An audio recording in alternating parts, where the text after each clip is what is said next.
Good morning. नहीं, good evening हो गई आज तो। कहाँ पहुंच गए थे? हम्म। अरे भैया, कहाँ पहुंच गए थे? हैं? हर्षित? कहाँ? रेट लॉ तक पढ़। हम पहुंच गए थे रेट लॉ तक। ठीक है, तो हम करते हैं आगे क्वेश्चन फैक्टर। तो हम पढ़ रहे हैं factor. Factor which effect rate, which effect rate. तो ऐसे फैक्टर पढ़ेंगे जो रेट को इफेक्ट करते हैं।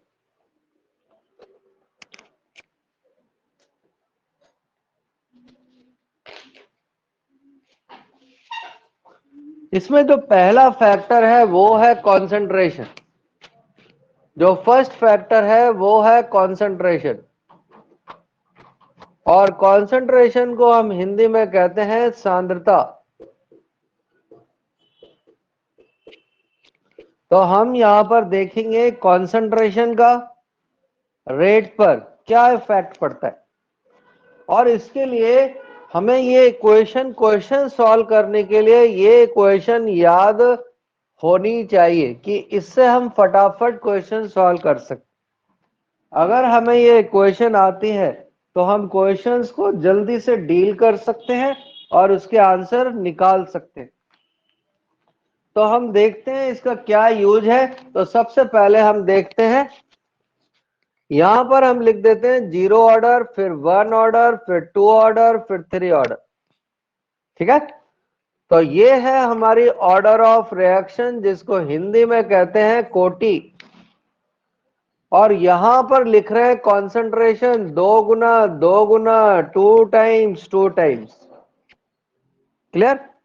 और यहां हमने इसको रेट में पुट कर दिया, तो रेट डायरेक्टली प्रोपोर्शनल टू 2 की पावर 0 हो जाएगी, रेट डायरेक्टली प्रोपोर्शनल 2 की पावर 1 हो जाएगी, रेट डायरेक्टली प्रोपोर्शनल 2 की पावर 2 हो जाएगी। ये यहां से आ रहा है ऑर्डर से। और थर्ड वाला हो जाएगा 2 की पावर 3। हमने इन सबको सॉल्व किया तो 2 की पावर 2 1 होती है, तो पुरानी रेट सेम होगी। तो 0 ऑर्डर में अगर हम कंसंट्रेशन को चेंज करते हैं तो कोई चेंज नहीं आएगा, जीरो ऑर्डर।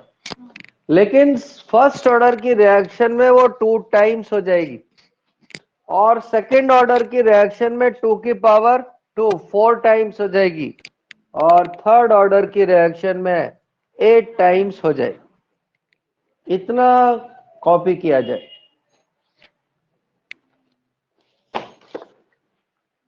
इतना कॉपी हो जाए तो भैया बता देना, फिर हम भागेंगे आगे।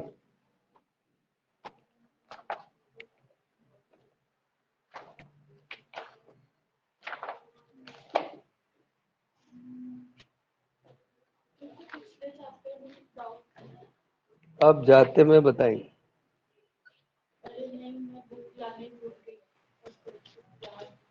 तो फिर क्या मतलब,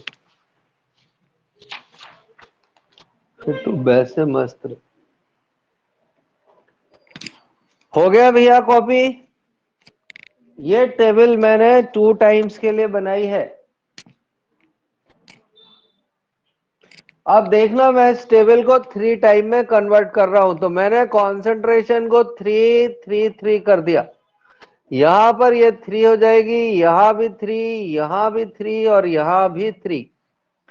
अब यहां पर चेंज हो जाएगा, ये 3 टाइम्स हो जाएगी, और ये हो जाएगी 9 टाइम्स, और ये हो जाएगी 27 टाइम्स।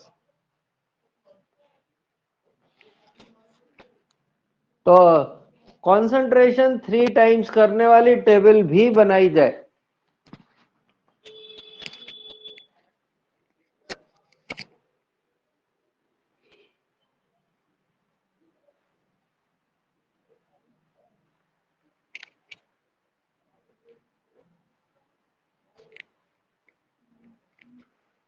27 टाइम्स वाली टेबल भी बनाई जाए। निशु रानी मैडम, आपको दिख रहा है, सुनाई दे रहा है? हाँ जी सर। समझ आ रहा है? हाँ जी सर, आ रहा है जो सर। जो सबसे जरूरी है क्योंकि अगर वो नहीं तो सब बेकार है। ठीक है ना? आ रहा है सर। तो ये 3 टाइम्स की टेबल थी और वो पिछली वाली टेबल 2 टाइम की थी। अब हम कुछ और बातें सीखेंगे जो हमको क्वेश्चन सॉल्व करने में हेल्प करेगी, और वो क्या है? ये कॉन्सेंट्रेशन डायरेक्टली प्रोपोर्शनल प्रेशर होता है। अगर किसी रिएक्शन में प्रेशर को बढ़ाए तो समझ जाना कॉन्सेंट्रेशन बढ़ेगा, और अगर उसी रिएक्शन में वो वॉल्यूम को इंक्रीज या डिक्रीज करे तो आप वॉल्यूम से कॉन्सेंट्रेशन को एडजस्ट कर लेना कि अगर हमने वॉल्यूम बढ़ा दिया तो कॉन्सेंट्रेशन कम हो जाएगा, और अगर वॉल्यूम कम कर दिया तो कॉन्सेंट्रेशन इंक्रीज हो जाए। ठीक है? तो हम चलते हैं और अब करेंगे क्वेश्चन। हमारे पास क्वेश्चन नंबर 1। ठीक है? एक रिएक्शन का रेट लॉ दिया हुआ है और रेट लॉ ऐसा दिया हुआ है के ए स्क्वायर बी। एक रिएक्शन का रेट लॉ दिया हुआ है ए स्क्वायर बी। ठीक है ना? इफ कॉन्सेंट्रेशन इंक्रीजेस 2 टाइम्स, अगर हम कॉन्सेंट्रेशन को 2 टाइम बढ़ा दें तो रेट कितने टाइम्स बढ़ जाएगी? तो आप शॉर्ट में कैसे करते हैं और लॉन्ग कट में दोनों देख लो। यहां से हमने देखा 3 ऑर्डर हो गया, यहां से हो देखा हमने 3 ऑर्डर हो गया, फट से वहां पे रख दिया 3। तो कॉन्सेंट्रेशन की पावर कितनी? तो 8 टाइम्स आंसर होगा। ये तो करते हैं कॉम्पिटिटिव वाले बच्चे। अब जो लॉन्ग कट में जाते हैं वो देखना, ये है रेट 1 और ये है रेट 2। रेट 2 में हमने ए का कॉन्सेंट्रेशन डबल कर दिया है और बी का कॉन्सेंट्रेशन भी डबल कर दिया। हमने इसके अंदर से 2 बाहर निकाल लिया तो 2 की पावर 2 4 होता है, और यहां भी 2 होगा। नहीं, 2 की पावर 1। ठीक है ना? 2 की पावर 1 तो देखो कितना हो गया, ए स्क्वायर और बी। तो R2 जो है, और इतना पार्ट किसके बराबर है? इसको मैं वापस से फिर से लिखता हूं, ये है। तो जो इतना पार्ट है वो R1 के बराबर है। तो देखो R2 R1 के कंपैरिजन में कितनी हो गई? 8 टाइम्स हो गई। अगर आप लॉन्ग कट में जाओगे तो आपको इतने स्टेप फॉलो करने पड़ेंगे। हमने देखा इसका टोटल ऑर्डर 3 है, 2 और 1 3, तो n की वैल्यू 3 हो गई। कॉन्सेंट्रेशन कितना बढ़ाया? 2 टाइम्स, तो 2 की पावर 3 8 टाइम्स। क्लियर? तो इतना क्वेश्चन कॉपी किया जाए और फिर हम चलेंगे इसके सेकेंड पार्ट की तरफ। सेकेंड पार्ट में कहता है if B concentration increases 2 times, अगर हम बी का कॉन्सेंट्रेशन 2 टाइम बढ़ा दें, अगर हम बी का कॉन्सेंट्रेशन 2 टाइम बढ़ा दें तो रेट कितने टाइम्स बढ़ जाएगी? अब हम इसको इंडिविजुअल करना पड़ेगा। तो देखो बी के रेस्पेक्ट में ऑर्डर कितना है? 1। तो सीधा सा देखेंगे 2 की पावर 1 तो कितने टाइम्स बढ़ जाएगी? और अगर आपको वो टेबल याद है जो मैंने थोड़ी देर पहले लिखाई थी कि फर्स्ट ऑर्डर में 2 टाइम्स करने से रेट 2 टाइम्स बढ़ जाती, तो टेबल से ही ये क्वेश्चन हो जाएगा। ये दूसरा क्वेश्चन भी कॉपी किया जाए।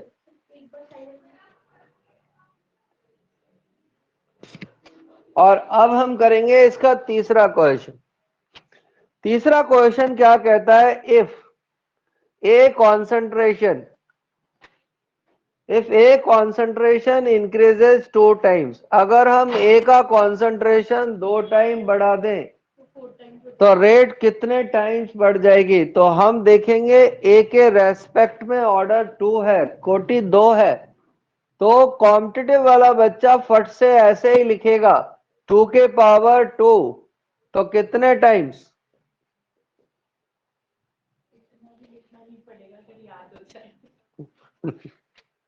अगर याद हो जाए तो ये सब लिखने विखने का कोई झंझट ही नहीं है।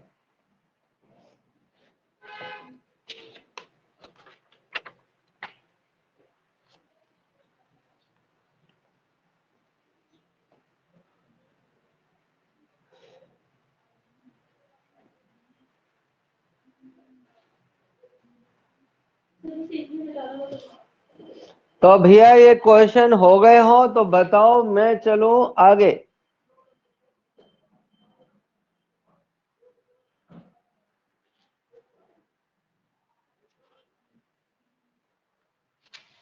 हटा दो।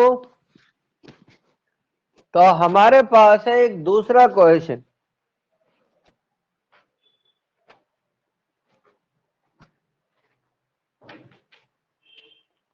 और दूसरा क्वेश्चन हमारा ये है, ये हमारा एसिड है और ये हमारा अल्कोहल है, दोनों की रिएक्शन कराई, दोनों की रिएक्शन से हमको एक तो मिला एस्टर और एक मिला H2, एक एस्टर और एक H2, ठीक है ना।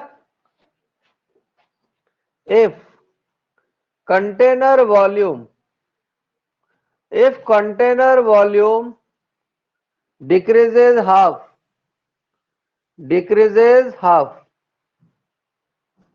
अगर हम कंटेनर का वॉल्यूम आधा कर दें तो रेट कितनी हो जाएगी? If container volume decreases half, container के वॉल्यूम को अगर आधा कर दें, ठीक है ना, तो रेट कितने टाइम्स हो जाएगी? Calculate rate. तो हमने क्या किया, देखा दोनों के रेस्पेक्ट में ऑर्डर 1 है,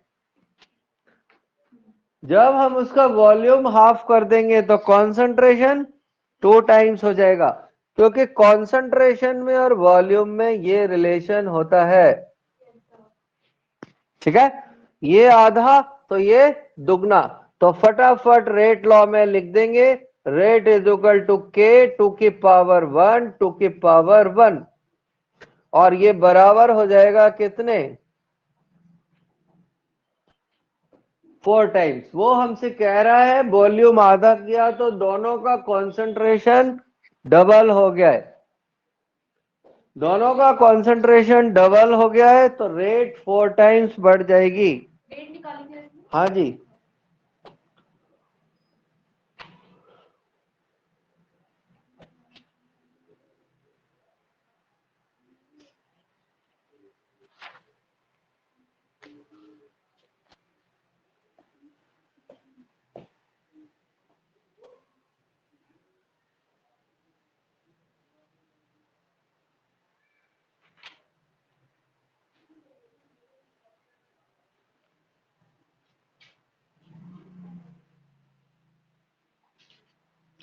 बड़े भैया तो हम चलते हैं और इसी क्वेश्चन को फिर से करते हैं। ये इसका फर्स्ट पार्ट है। अब सेकेंड पार्ट, अगर कंटेनर के वॉल्यूम को डबल कर दे, second part, container volume become 2 times, अगर हम कंटेनर के वॉल्यूम को 2 टाइम्स बढ़ा दें तब रेट हर्षित कितनी हो जाएगी?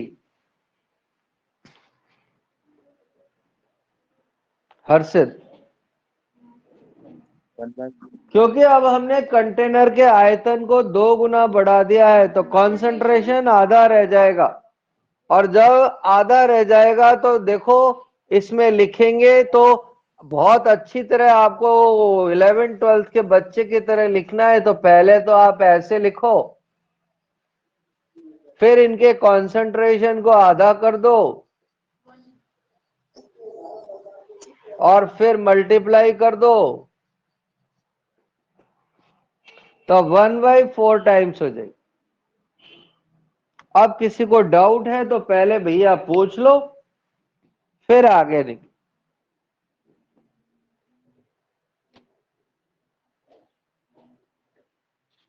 कोई डाउट किसी को?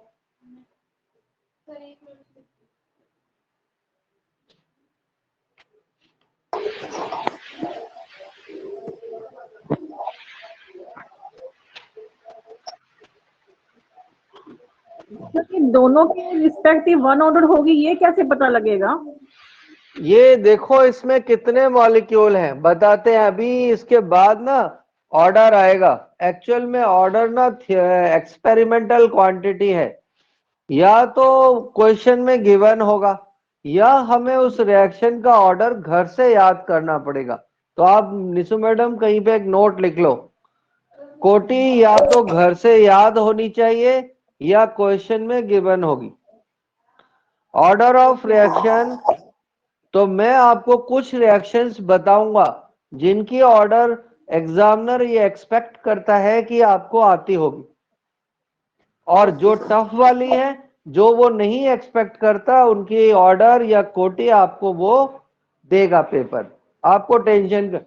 यहां पर हमने इसकी देखा 1 मॉलिक्यूल है और इसका भी कितना है, इसलिए 1 रख लिया। क्लियर? तो हम चलते हैं सेकंड फैक्टर की तरफ, और सेकंड फैक्टर को देखते हैं वो हमको क्या कहना चाहता है। तो हमने लिया सेकंड फैक्टर, और सेकंड फैक्टर है nature of reactant. Nature of reactant पे भी डिपेंड करती है कि रिएक्टेंट की प्रकृति कैसी है। रिएक्टेंट, अब हमें सबसे पहले ये बात याद होनी चाहिए कि आयोनिक है तो फास्ट होगी, और कोवलेंट है तो स्लो होगी। तो हम लिख लेंगे आयोनिक होगी तो फास्ट होगी, और कोवलेंट होगी तो फास्ट होगी, कोवलेंट में स्लो होगी। तो फौरन बच्चा क्रॉस क्वेश्चन करेगा कि कोवलेंट में स्लो क्यों होगी। अब कोवलेंट में स्लो क्यों होगी तो हम देखते हैं एग्जाम्पल की हेल्प से। हमने Ag+ और Cl- की रिएक्शन कराई, क्योंकि ये दोनों पर चार्ज है तो दोनों एक दूसरे को अट्रैक्ट करेंगे, और अट्रैक्ट करेंगे तो फौरन ये बाइंड हो जाएगी, क्योंकि आयंस में अट्रैक्टिव फोर्स होता है। ये बिल्कुल आप ऐसे जर्नल एग्जाम्पल से समझ सकते हो कि दो लोग हैं जो कुंवारे हैं अभी, जिनकी शादी नहीं हुई है, तो अगर वो शादी करना चाहें तो फट से कोर्ट जाएंगे और फट साइन किए और शादी हो जाएगी। पर अगर ऑलरेडी शादी हो चुकी है तो पहले हमको पुराने वाले बॉन्ड तोड़ने पड़ेंगे, अर्थात तलाक लेना पड़ेगा। पहले हमें तलाक लगाना पड़ेगा, और तलाक में मिनिमम 6 महीने लगते हैं। तो 6 महीने तो रेट ऑफ रिएक्शन स्लो होनी है। उसके बाद फिर नया बॉन्ड बनाने के लिए एटम ढूंढना पड़ेगा, उसकी कोई गारंटी नहीं मिलेगा कि नहीं मिलेगा। तो देखो, जब हमने मीथेन की रिएक्शन O2 से कराई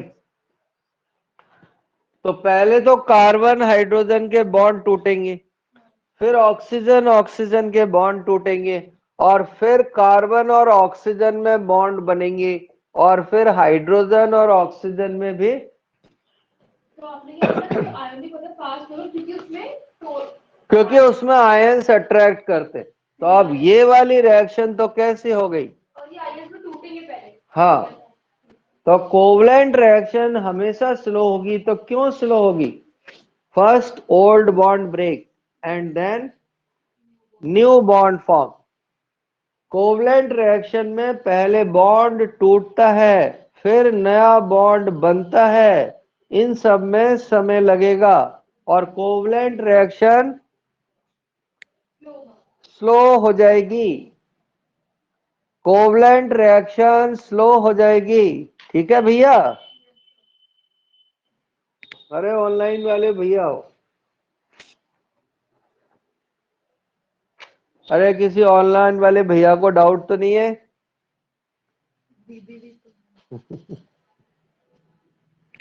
क्लियर है?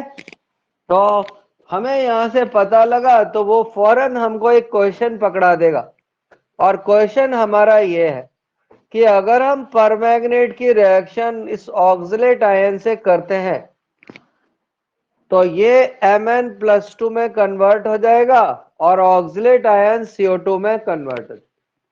अगर हम इस परमैंगनेट की रिएक्शन FeSO4 से कराएं तो एक तो Mn+2 ही बनता है और दूसरा Fe2SO4 थ्राइस बन जाता है। तो बताओ तो जरा कौन सी रिएक्शन आपको स्लो लगती है?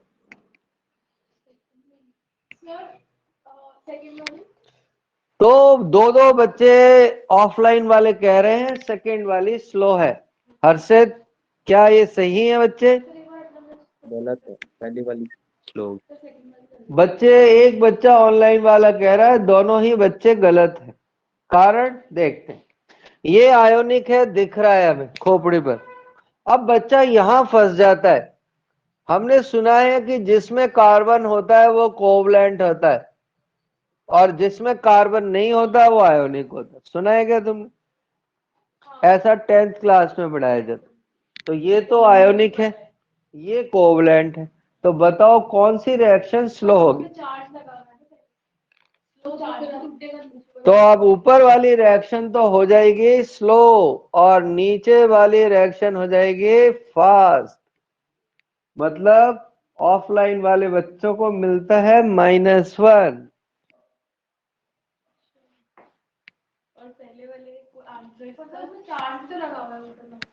तो भैया वो फंसाने के लिए, तेरे को कोई पास करने के लिए एग्जाम नहीं होते।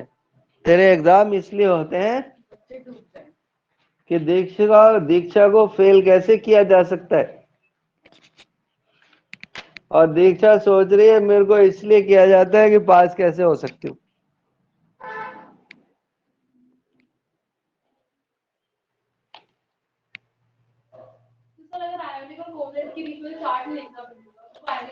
हाँ, अब भाई तेरे कुछ अकल के घोड़े खुले थे।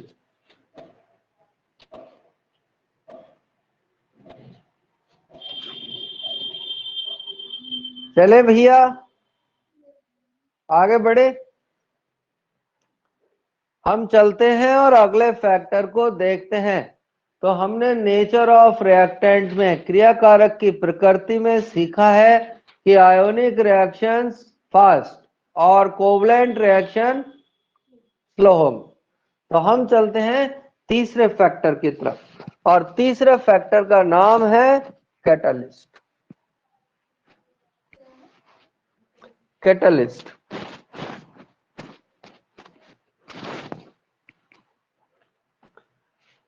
तो थर्ड फैक्टर का नाम है कैटालिस्ट, हिंदी में कहेंगे उत्प्रेरक।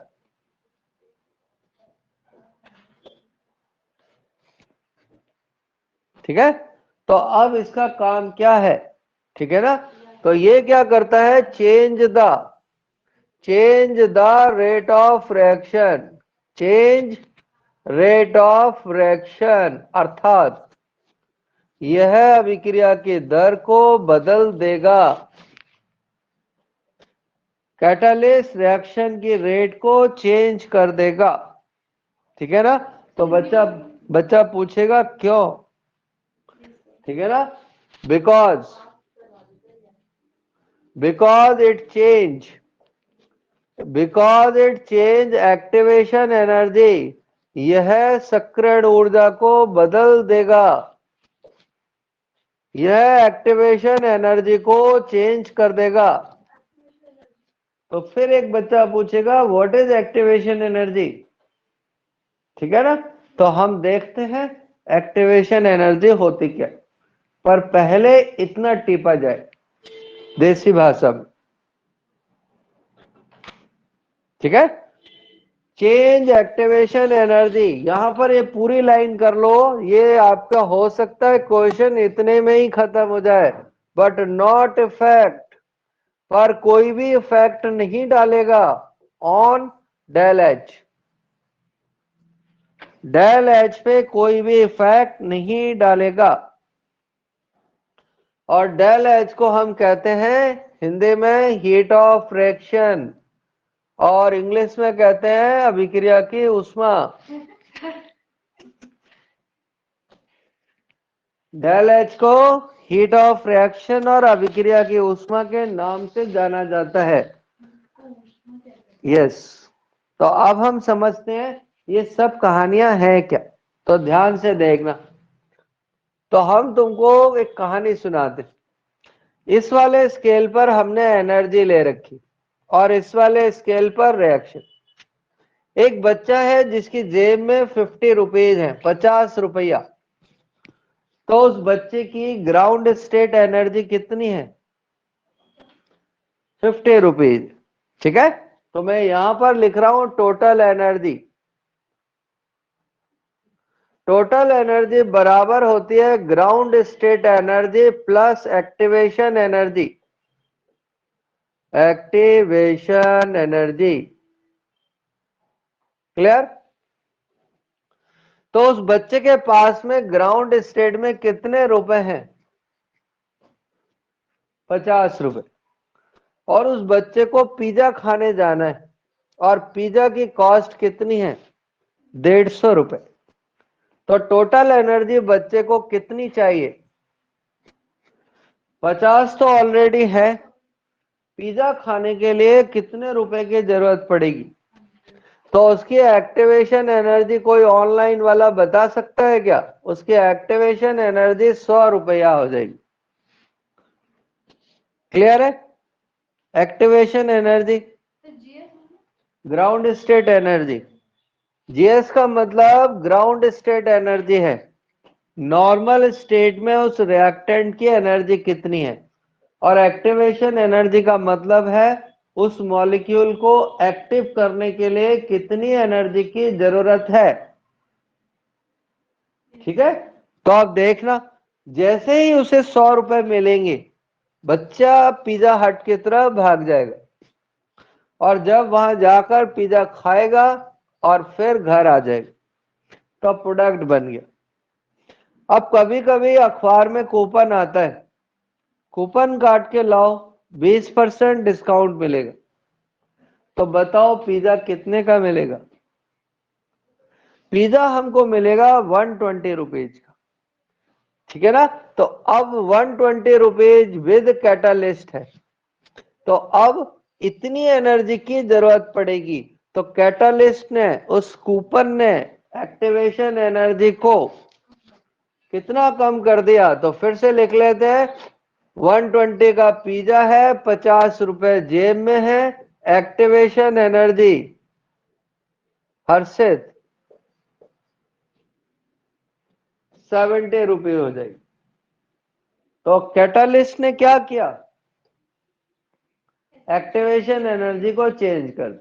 अब ध्यान से देखना और सुनना, ये तो प्रोडक्ट की एनर्जी है और ये रिएक्टेंट की एनर्जी है। इन दोनों के जो बीच का डिफरेंस है उसको हम डेल एच कहते हैं। उसको क्या कहते हैं? तो देखो, कैटालिस्ट से पहले और कैटालिस्ट के बाद में कोई चेंज आया है? कोई चेंज नहीं आया ना। रिएक्टेंट और प्रोडक्ट की एनर्जी में कोई चेंज आया है? तो कैटालिस्ट ने एंथैल्पी ऑफ रिएक्शंस पर कोई इफेक्ट नहीं डाला है। तो ये बात समझ आ गई क्या?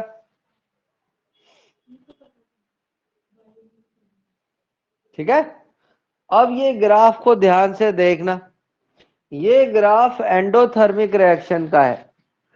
क्यों है? क्योंकि प्रोडक्ट की एनर्जी रिएक्टेंट की एनर्जी से ज्यादा है। तो हम लिख लेंगे ये ग्राफ किसका है?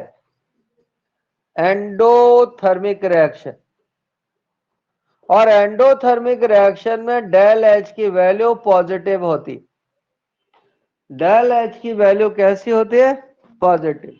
अब मैं एक दूसरा ग्राफ बना रहा हूं जो एक्सोथर्मिक रिएक्शन के लिए, देख लेना भैया ध्यान से, रिएक्टेंट बदल गया इसमें और फिर ये चला जाएगा नीचे,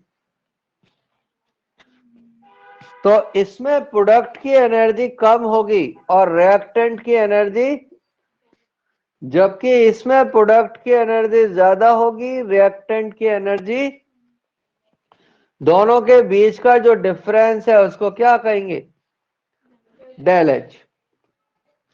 तो आप ध्यान से देखना, ये वाला ग्राफ किसके लिए है, हिंदी में कहेंगे ऊष्मा क्षेपी अभिक्रिया, एक्सोथर्मिक।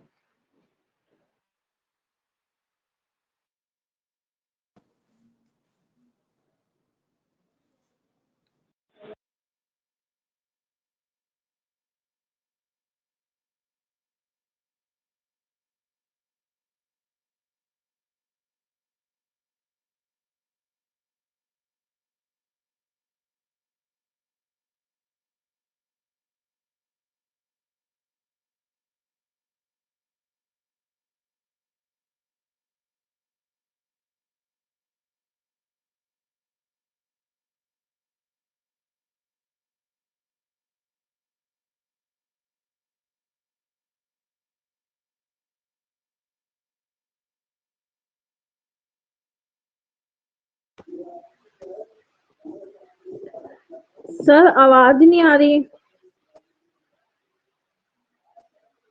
एक्सक्यूज मी सर, आवाज ही नहीं आ रही। आएगी आवाज?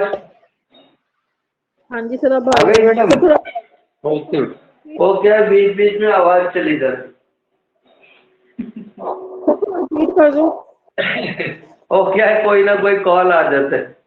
तो ये एक्सोथर्मिक का ग्राफ है और ये एंडोथर्मिक रिएक्शन का ग्राफ है।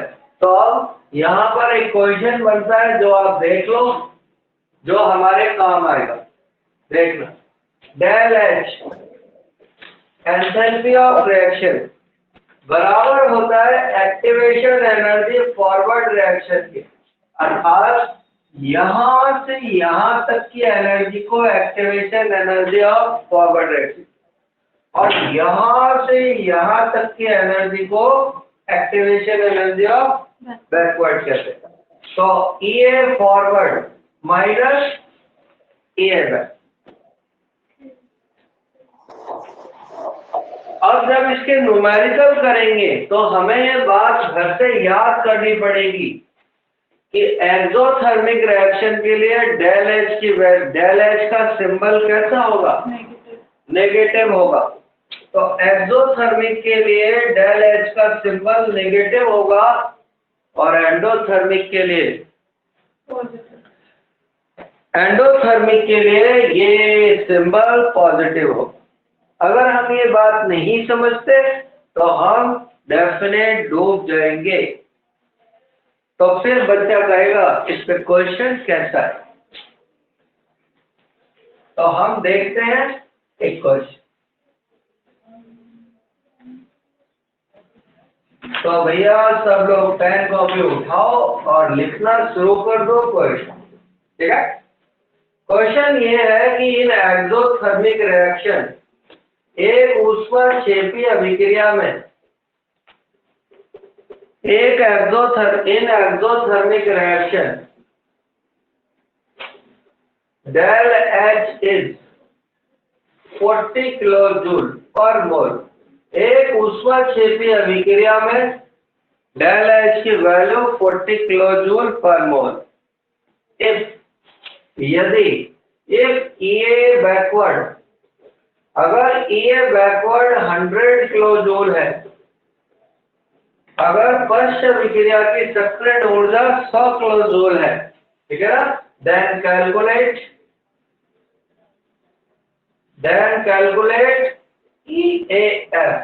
EAF निकाल 140। तो EAF क्या होगी? चॉइस हमारे पास एक बच्ची ने बताई है कि 140 पहली चॉइस है। सही और गलत का डिसीजन थोड़ी देर बाद होगा। हर्षित 60 60 सर। तो हम इस फॉर्मूले में रखना शुरू करेंगे। हमें एक्सोथर्मिक देखते ही पता लग जानी चाहिए कि डेल एच की वैल्यू नेगेटिव होगी। बस यही बच्चे का काम हो जाता है। 60 हो जाएगा, कोई बात नहीं। तो भैया पहली चॉइस वाले बच्चे ने हार मान ली है और वो क्या है, उसने आंसर बदल दिया है। सिर्फ क्यों बदला? गलती, सिली मिस्टेक। और ऐसे बच्चे बाद में बहुत दुखी होते हैं कि ये मैं -60 माइनस में +60 होगा ना। अभी डेल एच की वैल्यू, डेल एच नेगेटिव हो जाएगा। क्लियर? कोई डाउट तो नहीं? तो देखो इसको माइनस प्लस करें तो ऐसे करते हैं, हमने भी ये सीख लिया है। 100 - 40 = 60।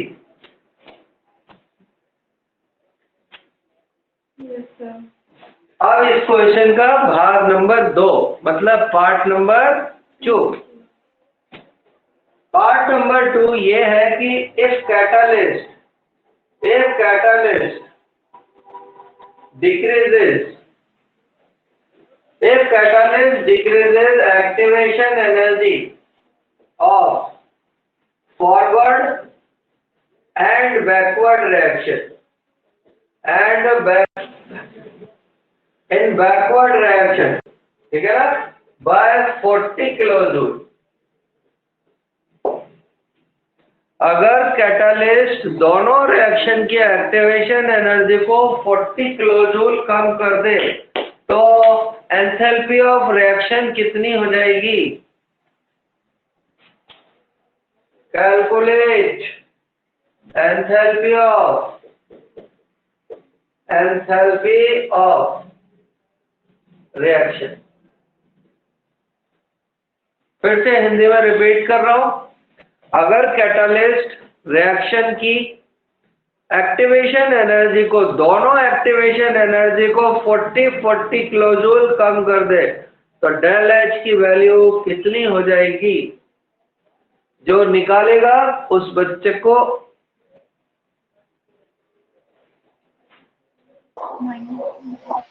तो डिपेंड ही नहीं करता ना इस पे है, बैलेंस तो डिपेंड नहीं करेगा ना इस पे। दोनों की एक्टिवेशन एनर्जी को उसने 40 कर दिया है, दोनों की एक्टिवेशन एनर्जी को 40 डिक्रीज कर दिया है,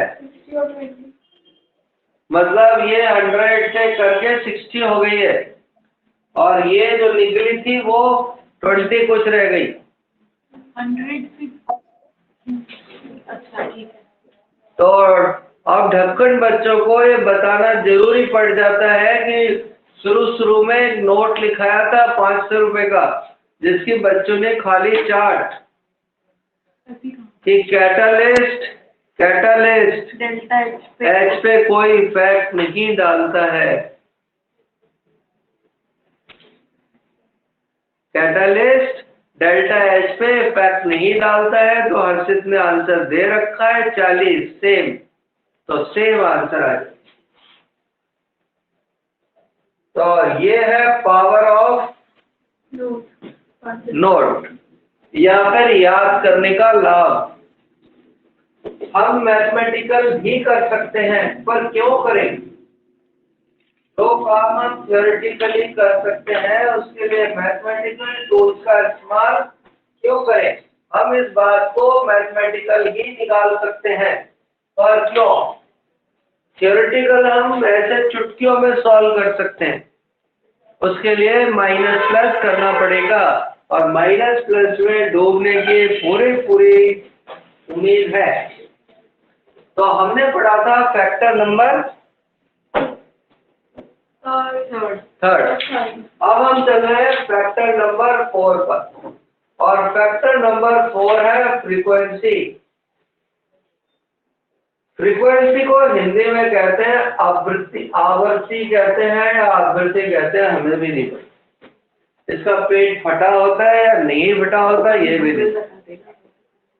तो हम पढ़ रहे हैं रेट ऑफ रिएक्शन पर फ्रीक्वेंसी का इस्तेमाल। तो सब जानते हैं इस उम्र में कि फ्रीक्वेंसी और एनर्जी डायरेक्टली प्रोपोर्शनल होती हैं। तो फिर वो लगा दो। गलत है? नहीं नहीं, उधर उधर भी लगेगा और उस तव पे भी लगेगा। ऐसे नहीं, ऐसे वाला। फ्रीक्वेंसी एनर्जी के डायरेक्टली प्रोपोर्शनल होती है और एनर्जी रेट ऑफ रिएक्शन के डायरेक्टली प्रोपोर्शनल। अर्थात अगर हम रिएक्शन की फ्रीक्वेंसी बढ़ाएंगे तो एनर्जी बढ़ेगी और एनर्जी बढ़ेगी तो रेट ऑफ रिएक्शन भी बढ़ जाएगी। पक्की बात कि कच्ची बात? बच्चे कहते हैं पक्की बात। तो हम देखते हैं एग्जाम्पल। इसका एग्जाम्पल है फोटोकेमिकल रिएक्शन। फोटोकेमिकल रिएक्शन अर्थात प्रकाशिक अभिक्रिया। अब आजकल मैं बाइलिंगुअल पढ़ा रहा हूँ, बाइलिंगुअल दोनों भाषाओं। तो फोटोकेमिकल रिएक्शन को हिंदी में कहते हैं प्रकाशिक अभिक्रिया। तो हम आगे चलेंगे और देखेंगे photochemical reaction take place in 2 step. Take place in 2 step. यह 2 पद में पूर्ण होती हैं। फोटोकेमिकल रिएक्शन के लिए 2 स्टेप होते हैं जिनको हम कहते हैं प्राइमरी स्टेप और दूसरे स्टेप का नाम ऑब्वियसली क्या होगा? Secondary step.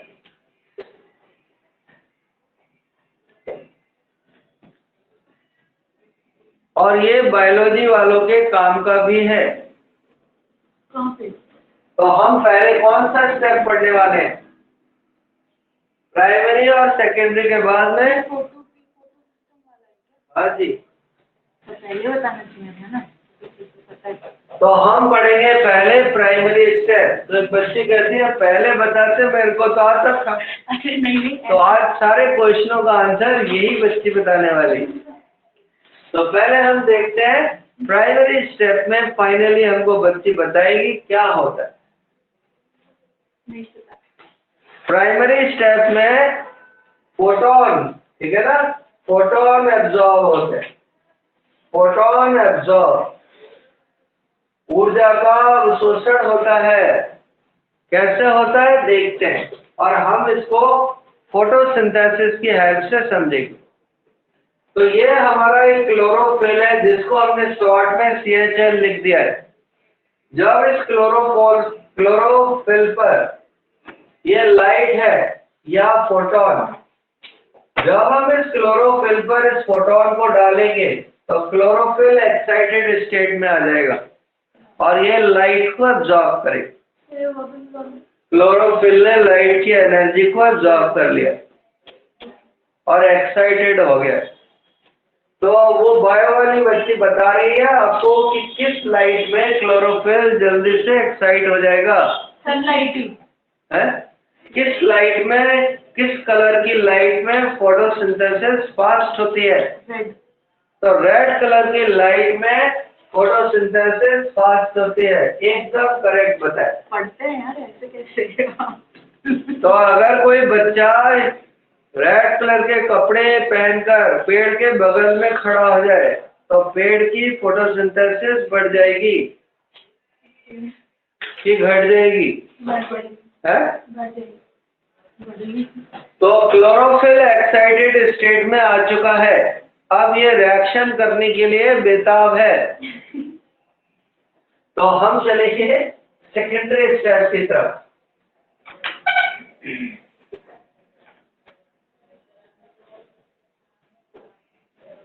सेकेंडरी स्टेप को हिंदी में द्वितीयक पद कहते हैं। ठीक है, तो क्या इसमें वो बायोलॉजी वाली बच्ची फिर बता रही है, देखो ध्यान से, कि सेकेंडरी स्टेप में एनर्जी चाहिए या नहीं? सेकेंडरी स्टेप कौन सा है? अभी शुरू करें। हाँ, तो आप बताओ, फिर बता दो। फिर क्या बताइए? अरे नहीं, बट मेरे को पता ही नहीं है ना, मैंने तो अलग में पढ़ा था। बायोलॉजी में सेकेंडरी स्टेप को डार्क रिएक्शन कहते हैं। नहीं चाहिए, नहीं चाहिए, नहीं चाहिए। डार्क रिएक्शन कहते हैं। अब ऑब्वियसली जब डार्क रिएक्शन लिखा हुआ है तो लाइट क्यों चाहिए? नहीं, लाइट के प्रोडक्ट्स चाहिए, बट डार्क पता नहीं है प्रोडक्ट क्या। कुल मिलाकर सेकेंडरी स्टेप के लिए लाइट की जरूरत नहीं है। तो प्लांट दिन में लाइट को एब्जॉर्ब करता है और रात को भी फोटोसिंथेसिस कर सकता है। तो हम चलेंगे सेकेंडरी स्टेप के कुछ स्टेप्स को लिखने के लिए। तो क्लोरोफिल अभी भी एक्साइटेड स्टेट में है और रिएक्शन करने के लिए कुलांछे मार रहा है। तो अब ये सेकेंडरी स्टेप में क्या करता है? 6 CO2 से और 6 H2O से रिएक्ट करता है।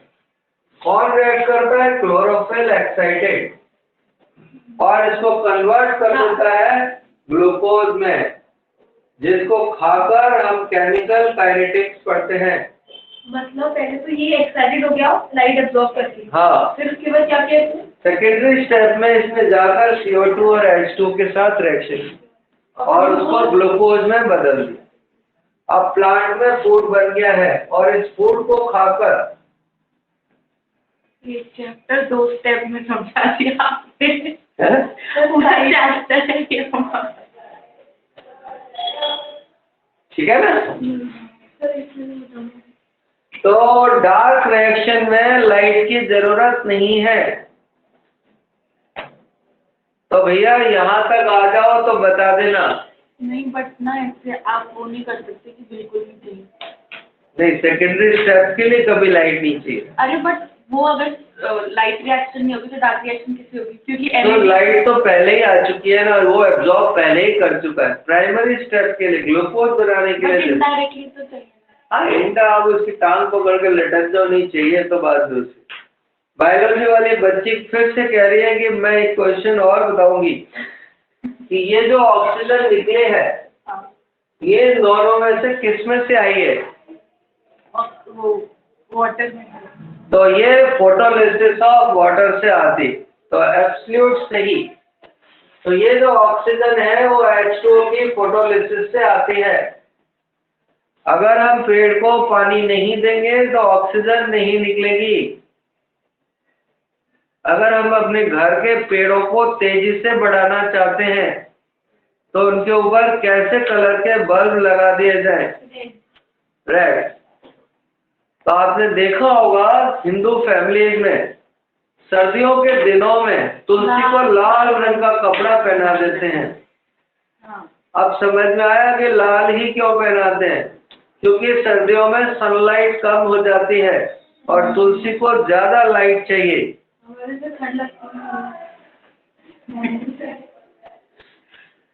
तो जो हमारे पुराने ऋषि मुनि थे वो बहुत वैज्ञानिक थे, बड़े बड़े, तो उन्होंने लोगों को कहा कि तुलसी जी को ठंड लगती है तो ठंड में कपड़ा पहना के रखना, वो भी लाल कलर का उनको पसंद है। Is happy with red colour and give money. तो लोगों ने धड़ धड़ लाल कपड़े पहनाना शुरू कर दिया। ठीक है, अब आई क्वांटम यील्ड। तो जो प्रोडक्ट बनेगा ग्लूकोज, वही बच्ची फिर कह रही है मैं एक क्वेश्चन और बता सकती हूँ कि जो ग्लूकोज बनेगा वो कौन से स्टेप पे डिपेंड करता है, प्राइमरी या सेकेंडरी? प्राइमरी नहीं, सेकेंडरी। तो एक बच्ची झूल रही है, primary secondary, primary secondary. Finally जल्दी बताओ। सेकेंडरी। अब फाइनली बता दे। जल्दी बोलना। सेकेंडरी। प्रोडक्ट किस पे डिपेंड करता है, डार्क रिएक्शन पे या लाइट रिएक्शन पे? दोनों पे करता है, इनडायरेक्टली डायरेक्टली। अब एक बता सर, डार्क बोथ कर दे। बोथ कर दो। तो लिखो product depend on secondary process. Finally बच्ची ने क्वेश्चन गलत कर दी। Depend upon secondary process. जो प्रोडक्ट बनेगा वो सेकेंडरी प्रोसेस पे डिपेंड करता है और जिसको क्वांटम यील्ड कहते हैं। आज फिर माता खाएंगे। Depend upon secondary process. और इसको हर्षित क्या कहते हैं? इट इज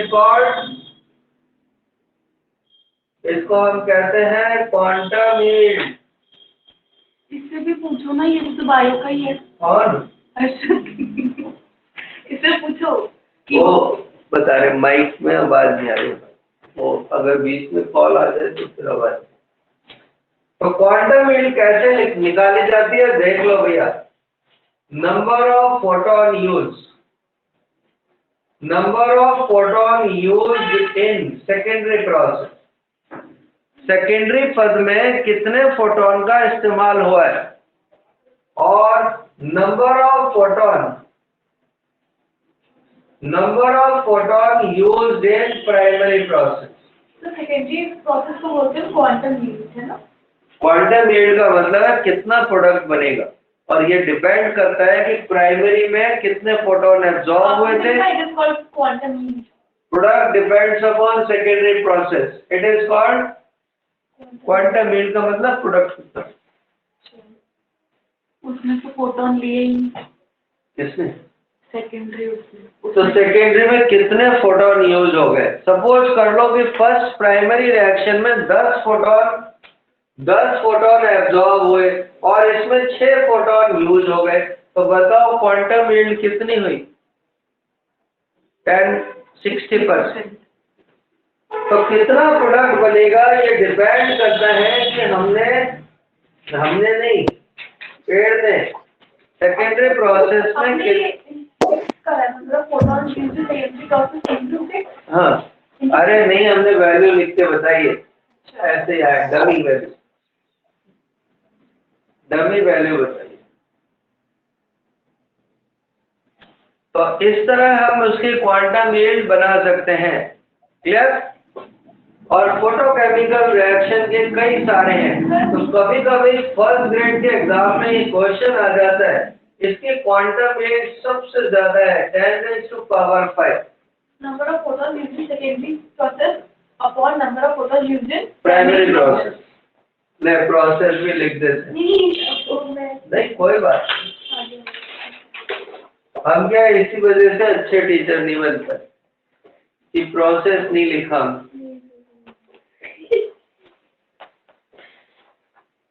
अब हमें क्या लगता है कि बच्चा अगर प्रोसेस नहीं लिख सकता तो सिलेक्शन कैसे हो। नहीं कोई बात नहीं। तो देखो, क्लियर। फोटोकेमिकल रिएक्शन के कुछ और एग्जाम्पल आंखों से देखना। देखो, विजन ऑफ आइज, आंखों से देखना एक photochemical process. Vision of eyes, आंखों से देखना यार, जिसको अंग्रेजी बता के कुछ भी लिखे।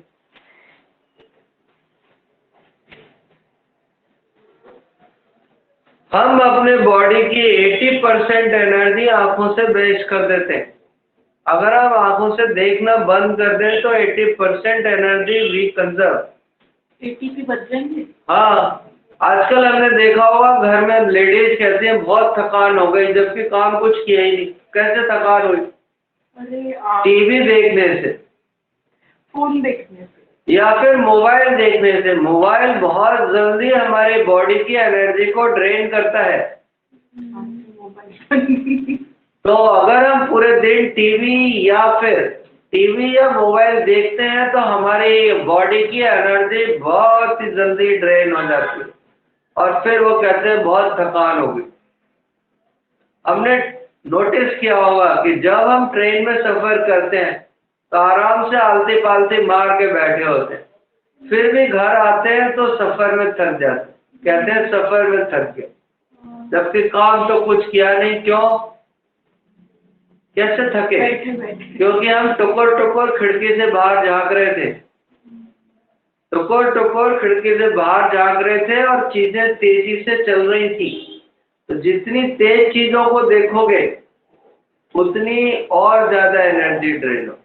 और जो सोता आता है वो भी नहीं, वो नहीं था। अगर आंखें बंद करके रहोगे तो कम, इसलिए ऋषि मुनि जब तपस्या करते थे तो आंख बंद करके they prevent energy loss. Okay, तो आंखों का देखना एक फोटोकेमिकल प्रोसेस। हम देखते हैं अगला, जानवरों की आंखों का चमकना। ठीक है ना, shine, some animal eyes shine in the night. कुछ जानवरों की आंखें रात को चमकती हैं। हाँ, देखिए। तो हर्षित, वो जानवर की आंख में ऐसा क्या होता है कि जिससे आंखें चमकती हैं? उनके लेंस है हर्षित, जानवर की आंख में ऐसा क्या होता है कि जिससे आंख चमकती है? तो उसमें होती है टैपिटम ल्यूसिडम, बिल्ली की आंख में। और अपने बायोलॉजी के टीचर से कंसल्ट कर लेना कि बिल्ली की आंख में क्या होता है जिसकी वजह से ये चमकती है। ये एक प्रोटीन की लेयर होती है जो दिन में लाइट को एब्जॉर्ब करती रहती है। कैपिटल ल्यूसिडम, हाँ भाई, मौत और क्वेश्चन का कोई भरोसा। तो टैपिटम इनकी तो आ सकता है। अब ऐसे थोड़ी कहेंगे आधी क्लास लिख लो आधी क्लास छोड़ो, बायो वाले लिख लो, मैथ्स वाले छोड़ दो। तो टैपिटम ल्यूसिडम प्रोटीन होती है जो बिल्ली की आंख में आइरिस में मिलती है, जो लाइट को एब्जॉर्ब करती रहती है। और रात को, क्योंकि ये नॉकटर्नल एनिमल है, तो रात को इनको शिकार करने के लिए लाइट चाहिए, तो इनको ऊपर वाले ने नेचुरल टॉर्च दिए। उल्लू की आंख में भी हाँ, जो भी आजाद में, अगर आपके किसी पड़ोसी की आंखें रात को चमक रही है तो इसका मतलब क्या है? गाय की आंखें में चमक जाती है, तो गाय तो नहीं उसको डॉक्टर में जाती नहीं, तो सब नहीं होते, नॉर्मली बता। तो अगर किसी पड़ोसी की रात को आंखें चमके तो समझ जाओ कोई एनिमल है, उसकी आत्मा आ गई है उसके अंदर। और ये जर्नल एग्जाम्पल है जो एग्जाम में नहीं, लाइफ में होते हैं। कपड़ों के रंग का उड़ जाना, लिख लो, कलर ऑफ क्लॉथ फेड। कपड़ों के रंग का उड़ जाना भी एक फोटोकेमिकल प्रोसेस है। जब हम कलर्ड कपड़े को धूप में सुखाते हैं तो कपड़े के ऊपर लाइट गिरती है, लाइट से उस कलर की एनर्जी बढ़ जाती और कलर का मॉलिक्यूल उड़कर पड़ोसी के कपड़े से चिपक जाता है। उसका कपड़ा कलरफुल और अपना कलर लेस हो जाता है। ऐसे ही होता है। और कलर कहाँ जाएगा? दूसरा कपड़े में थोड़ी होता है। काला पीला नहीं हो जाता कपड़ा बाहर निकलते हैं। कपड़े सुखाते हैं तो उल्टे करके सुखाते हैं, तूने कभी सुखाए नहीं होंगे ना, इसलिए ऐसी बातें कर रही। आज पूछो मम्मी से जाकर कि कपड़े उल्टे सुखाते हैं। उठ तो जाता है लेकिन एक दूसरे के ऊपर चिपक जाते हैं, इससे नहीं होता यार। तो तू ही बता, कॉमन सेंस की बात है, तेरे शर्ट से टी शर्ट से कलर उड़ गया। बात ये तो ऐसा रेड हो जाएगा। रेड तो नहीं होगा, अब इसकी टी शर्ट पे तेरा भी आएगा, येलो भी आएगा, तो गंदा सा रंग बन जाएगा। अगला एग्जाम्पल है जो इम्पोर्टेंट है, ये तो हंसी मजाक वाले एग्जाम्पल थे, मतलब साइंस। एक्चुअल में साइंस इसलिए पढ़ते थे कि हम उस लाइफ पढ़ें और फिर अपनी लाइफ में यूज करें। तो पर क्या है कि वो धीमे धीमे साइंस कम रह गई और एग्जाम क्रैक करने के लिए टूल बन गई।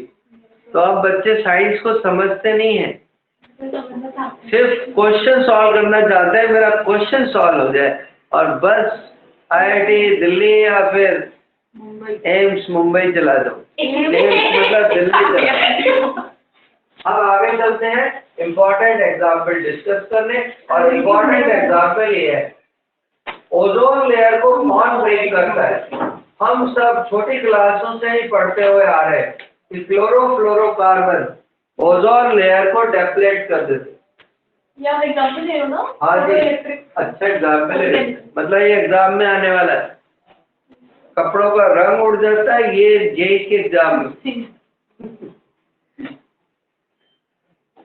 तो क्लोरोफ्लोरोकार्बन ओजोन लेयर को तोड़ देता है, तो फिर वो आगे पूछेगा इसका कौन सा एटम तोड़ देगा, Cl, फ्लोरीन या पूरा मॉलिक्यूल? तो इसका जो Cl एटम होता है वो ओजोन लेयर को ब्रेक करता है। अब वो पूछेगा एक Cl का एटम कितने ओजोन को ब्रेक कर सकता है, इसकी एनर्जी कितनी ज्यादा होती है, कोई बता सकता है? ये इतना एनर्जेटिक होता है कि कितने हैं ये, कितने मॉलिक्यूल को ब्रेक कर देता है एक Cl का एटम। अगर आपने नेचर में एक मॉलिक्यूल क्लोरोफ्लोरोकार्बन का छोड़ दिया तो ये 1,00,000 मॉलिक्यूल को ब्रेक कर सकता है। ओजोन तो पहले के जमाने में तो क्लोरोफ्लोरोकार्बन निकलते थे, पहले निकलते ही नहीं थे, पहले कहाँ से? तो पहले जमाने की बात है, तो अभी के जमाने की बात है। तो आजकल बंद कर दिया ना, कम यूज करते जा रहे हैं। तो आप देखना कैसे होता है, जब CF2 पर लाइट गिरती है ये टूट जाता है और टूटकर बनाता है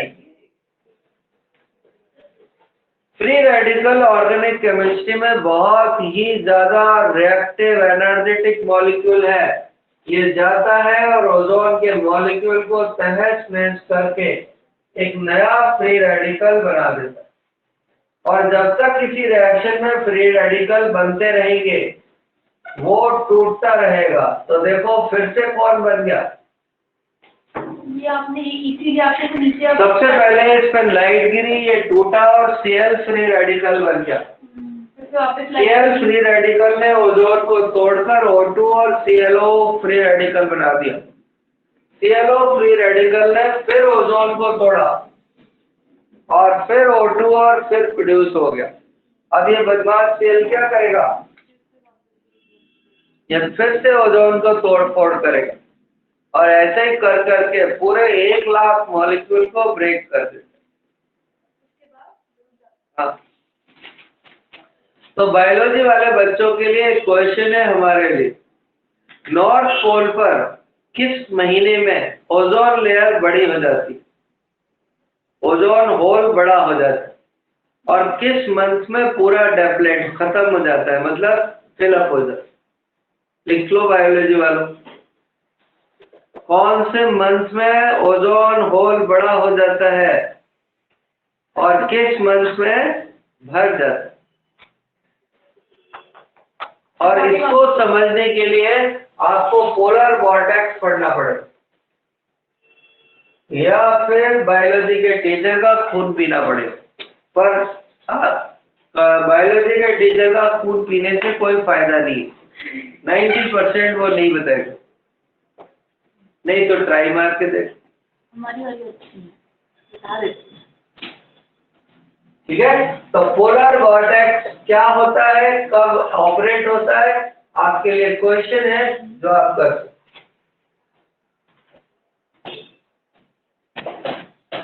बढ़े फिर आगे।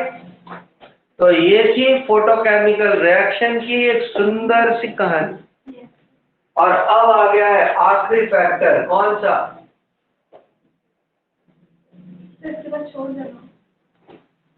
टेम्परेचर।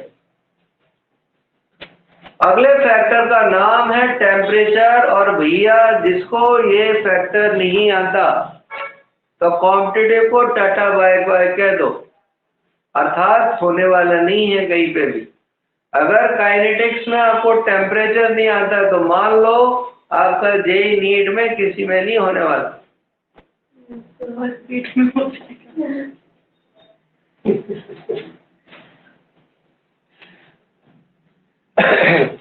तो टेम्परेचर से हम पढ़ेंगे रेट ऑफ फेट।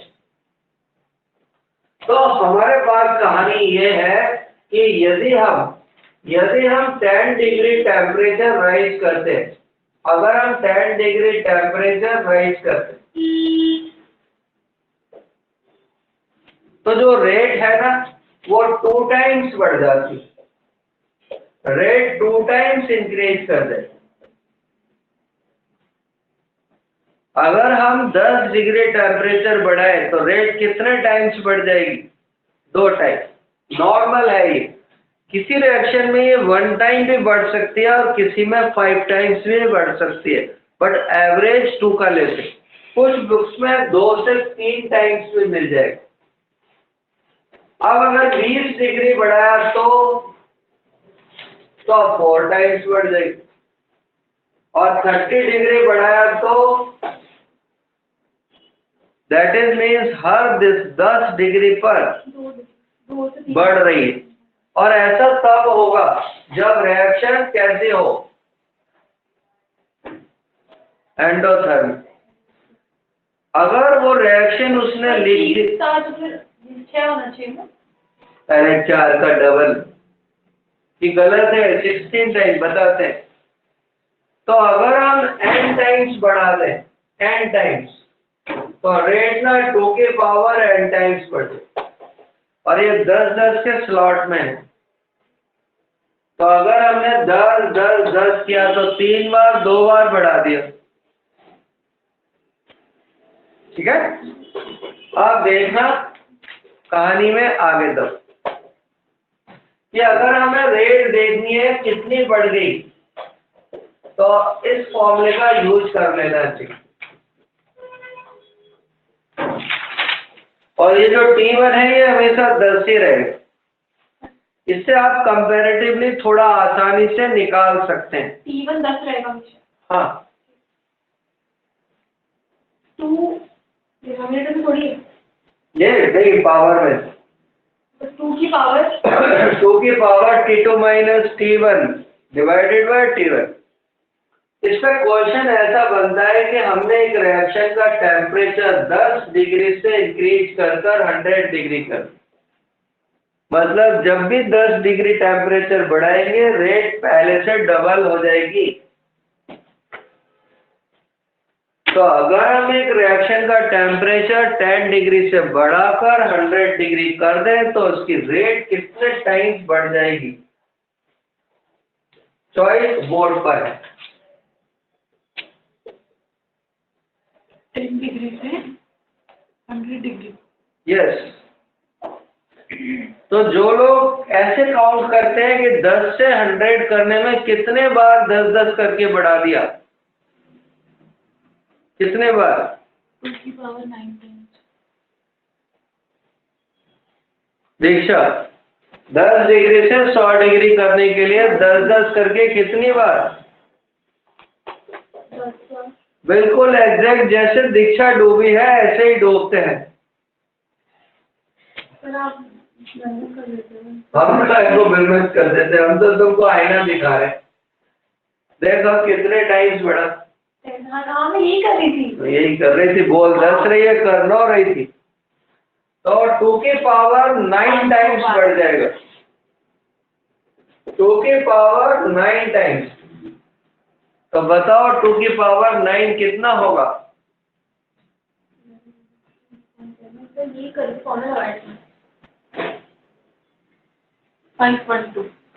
तो सही आंसर है ये 512। क्लियर। तो हम टेम्परेचर ऐसे निकाल सकते, तो जब भी 10 डिग्री बढ़ाएंगे, 10 डिग्री जब भी टेम्परेचर बढ़ाएंगे रेट डबल। मतलब एक बच्ची है दीक्षा जिसके 10 नंबर आ रहे हैं केमिस्ट्री में, अगर इसको 25 की बजाय 25 डिग्री पर पढ़ा रहे हैं तो अगर इसका टेम्परेचर 35 कर दें तो इसके कितने मार्क्स हो जाएंगे, आप मुझे किससे पढ़ा रहे हो? 25 डिग्री पर 35 तो फिर अमेरिकन 10 मार्क्स आ रहे हैं। हाँ 20 मार्क हो जाएंगे। और 45 कर दे तो 35 था ना। हाँ 25 से 45 कर दे तो 40 मार्क हो। डबल हो जाएगा ना। पहले 10 डिग्री पर 20 और फिर अगले पर 40 और 55 पे कर दे तो 8 टाइम्स हो जाएगा तो 80 हो जाएगी।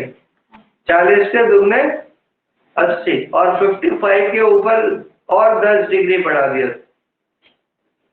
तो 160 हो जाएगी। 160। पर ऐसा होगा नहीं, तब तक ये जल भुन जाएगी 55। थियोरेटिकली इसके मार्क्स 160 आएंगे 100 में से, पर प्रैक्टिकली ऐसा पॉसिबल नहीं। तो अब देखना तुम्हारे लिए एक क्वेश्चन है बहुत ही आसान, और क्वेश्चन ये है कि 10 डिग्री टेम्परेचर इंक्रीज करने पर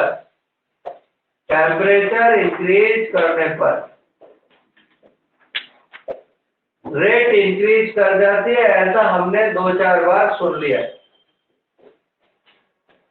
रेट इंक्रीज कर, तो वो पूछेगा क्यों हुआ है।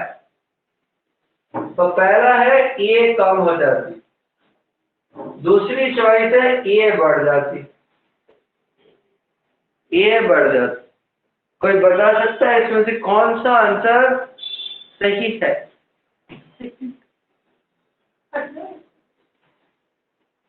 अब कॉम्पिटिटिव के क्वेश्चन करने का एक ही बहुत सिंपल सा इलाज है।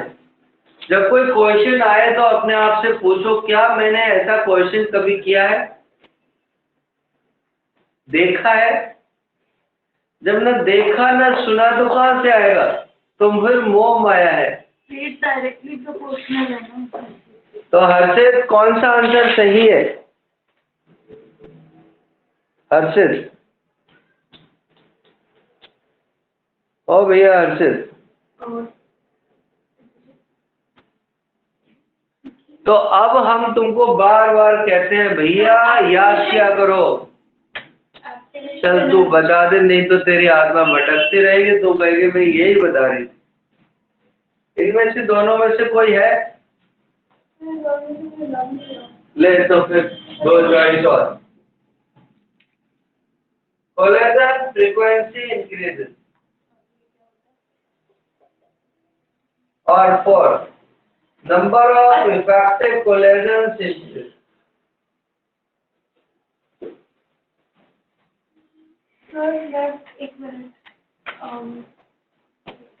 तो अगर आप ढक्कन हो, आपने क्वेश्चन कभी नहीं पढ़ा है, कभी देखा भी नहीं है और क्वेश्चन करने का मन कर रहा है काफी, तो फिर उस चॉइस के साथ जाते हैं जो लंबी होती।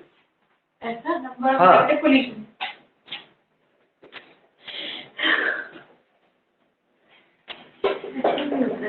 तो रेट इंक्रीज करने का रीजन क्या है? रेट इंक्रीज करने का रीजन है इफेक्टिव कोलेजन, प्रभावी टक्करों की संख्या बढ़ जाती, इफेक्टिव कोलेजन इंक्रीज हो जाती। अब अगर यही बात आपको पहले से ही याद हो, मतलब आपको कुछ आता वाता नहीं है, सिर्फ आपने याद कर लिया कि रेट क्यों बढ़ती है, इफेक्टिव कोलेजन, चाहे आपको कुछ भी नहीं आता, इसमें चिंगी मिंगी भी नहीं आता, पर आप क्वेश्चन तो करके आओगे और इतने साल तुमने पढ़ के समझ के कौन सा याद कर लिया।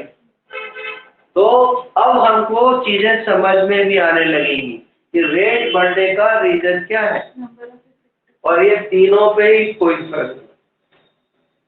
Number of effective collagen increase, ठीक है ना। तो कल हम इससे आगे चलेंगे, कल टेम्परेचर को थोड़ा और हाई करेंगे और फिर देखेंगे फिर क्या होता है। तब तक के लिए आप पढ़ते रहे, देखते रहे, टीवी नहीं देखें, टीवी से एनर्जी कम हो जाती है और थकान ज़्यादा हो जाती है। वो कब स्टार्ट होगी ऑर्गेनिक? बस कर ही देंगे।